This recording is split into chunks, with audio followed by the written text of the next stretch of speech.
এই রাসেলের খবর কি রে? অনেকদিন হয়ে গেল ক্যাম্পাসে আসে না। চল একদিন সবাই তার সাথে দেখা করি, তাকে নিয়ে ঘুরতে যাই।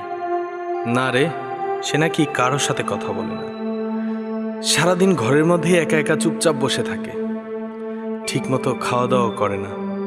তার বাবা মা পুরোই ভেঙে পড়েছে তার এমন অবস্থা দেখে। আচ্ছা, কেন এমন হলো? আমাকে একটু খুলে বল না ব্যাপারটা, আমার খুব জানতে ইচ্ছে করে। এখন আর এইসব শুনে কি করবি? বাদ দে, শুনতে হবে না।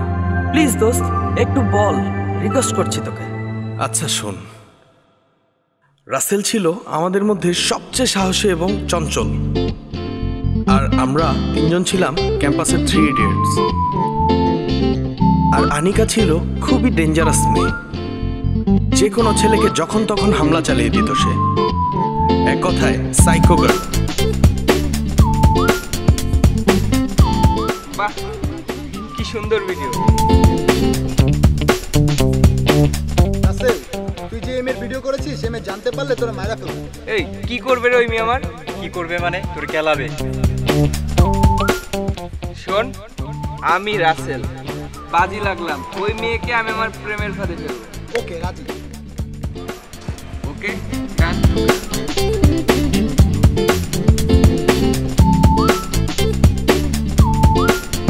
হঠাৎ একদিন শুরু হয়ে গেল আমাদের অভিযান, প্ল্যান 1। রাসেল বাজিতে জেতার জন্য মিশনে নেমে পড়ল। যদি বোঝো তবু কেন খোঁজো, আমি তো এমনি করি পাগলামি। ও মনে মতো ভালোবাসা হয়ে আছে কোন ঠাসায় থেকেও জানা নেই আমি। ও শুরুতে সবই যে তোমার শেষটা। যদিও প্রথম দিনের দৌড়টা ভালোই দিয়েছিলাম আমরা, মনে হচ্ছিল উসাইন বোল্ট হার মানত আমাদের কাছে।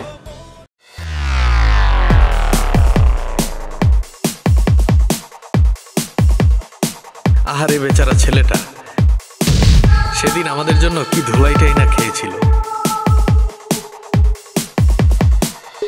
প্ল্যান 2।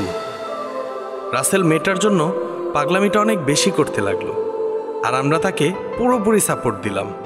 আর রাগি মেয়ে আনিকাটাও দেখি ডে বাই ডে চেঞ্জ হতে শুরু করলো।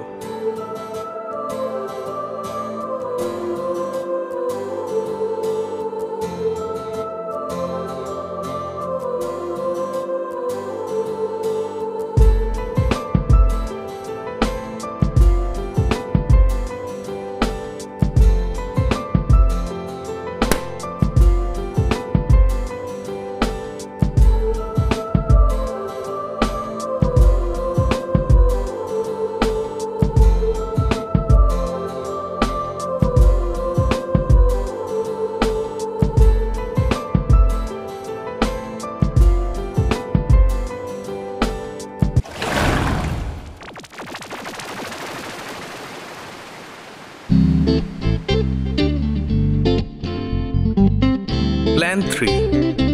রাসেলের পাগলামি দেখে আমরা ভাবতে শুরু করলাম সে হয়তো সত্যি তাকে লাভ করতে শুরু করেছে, কারণ আনিকার জন্য রাসেলের পাগলামির পরিমাণ বেড়েই যাচ্ছিল। আর সাথে তো ছিলাম আমরা 2 বানর ছানা তার পাগলামিকে দ্বিগুণ করে তোলার জন্য।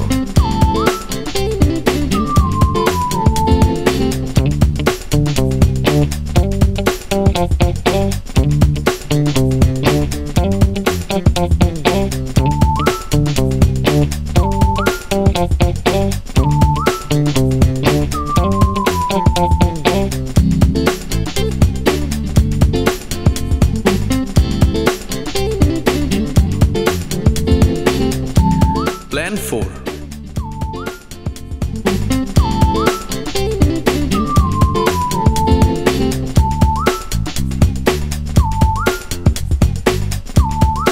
পুরাই ফিল্মি স্টাইল।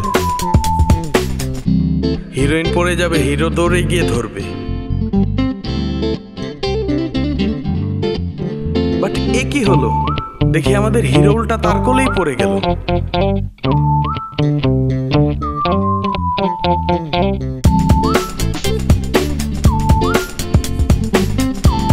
আমাদের এবারের দৌড়টা ছিল স্কুবিডু কার্টুনের মতো।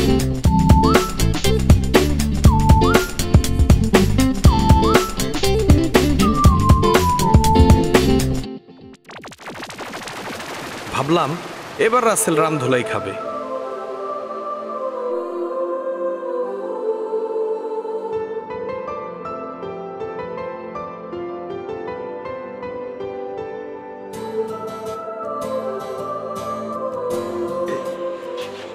মারটা খাসনি?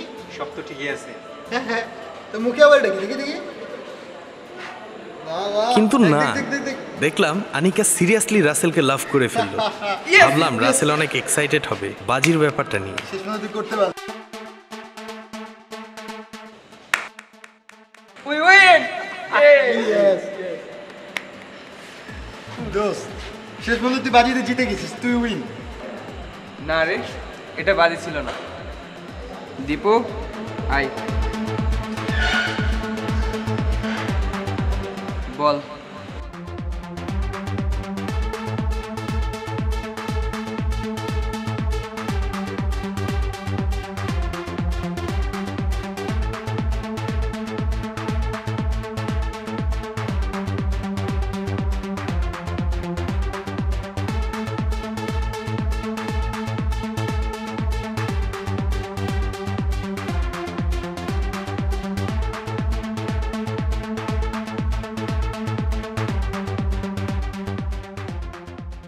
থ্যাঙ্কস দোস্ত, রিভেঞ্জটা নেওয়ার জন্য।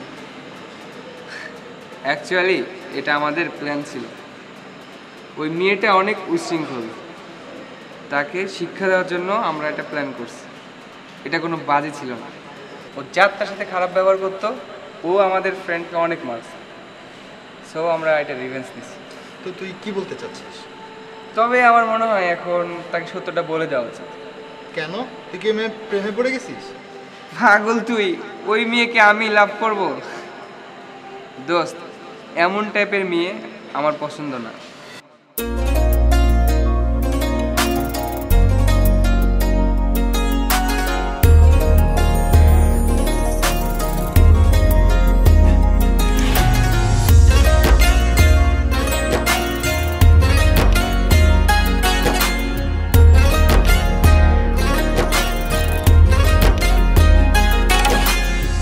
মনেরই আলোতে দেখি তোমাকে সারা বেলা, তুমি আলো ছায়ারি খেলা, তোমাতেই পেয়েছি আলো, তাই তো বাসি ভালো, তুমি আমার সুখেরই খেলা।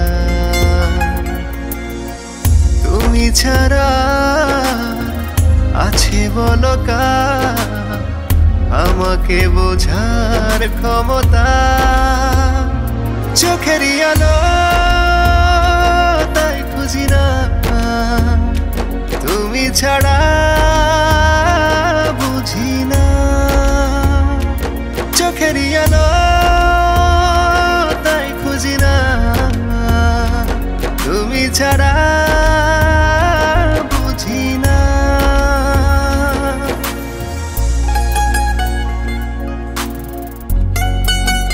এবার আর কোনো বাজি বা প্রতিশোধ নয়, রাসেল সত্যি সত্যি ঐশীকে লাভ করে ফেলল।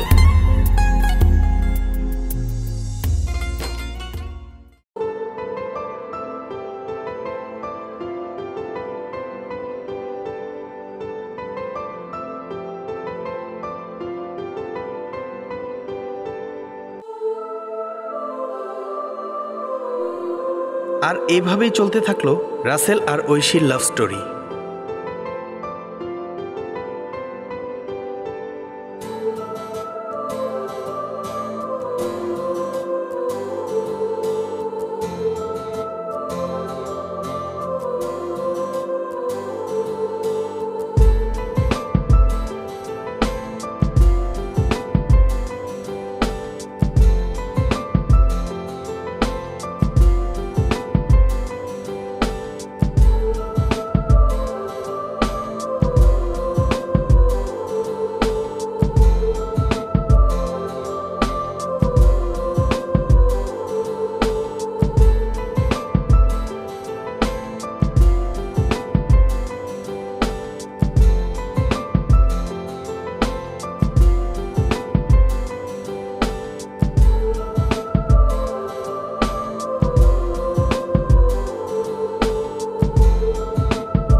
তুমি? হ্যাঁ আমি। রাসেল তুমি আমার সাথে চিট করলে কেন? চিট কেন করবো তোমার সাথে? দেখো আমি তাকে লাভ করি। মানে? তোমাকে আমি লাভ করি না। দেখো এটা একটা বাজি ছিল। সিরিয়াসলি? তুমি একটা ফালতু মেয়ে, তুমি অনেক উচ্ছৃঙ্খল, তুমি আমার ফ্রেন্ডকে মারছো। তোমাকে লাভ করা যায় না, তোমার টাইপের মেয়ে আমার সাথে যায় না। এখন তুমি আগের মতো নেই। দেখো অনিকা, সরি।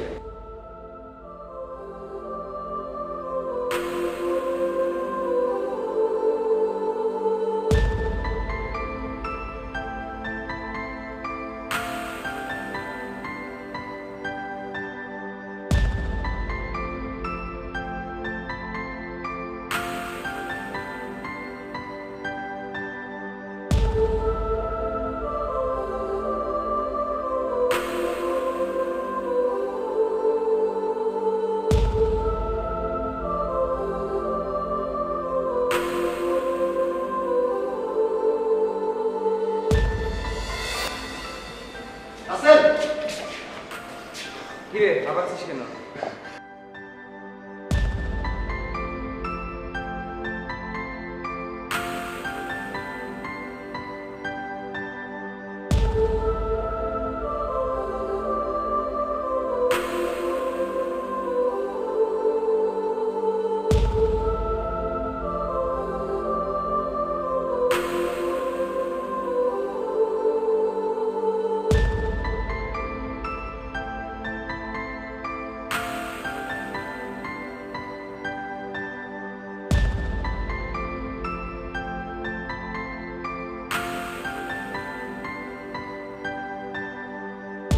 গল্পের মোড়টা এভাবে অন্যদিক ঘুরে যাবে তা আমরা কখনো ভাবতে পারিনি, সত্যিই ভাবতে পারিনি। আনিকা এত বড় একটা ভুল সিদ্ধান্ত নিবে তার জীবনে, সেটা হয়তো রাসেলও ভাবতে পারেনি। আজ হয়তো আনিকার জীবনে এমনটা হতো না যদি রাসেল সেদিন আমাদের কথায় আমাদের সাথে সেই বাজিটা না ধরতো। হয়তো আজ রাসেলের জীবনটাও এমন হতো না।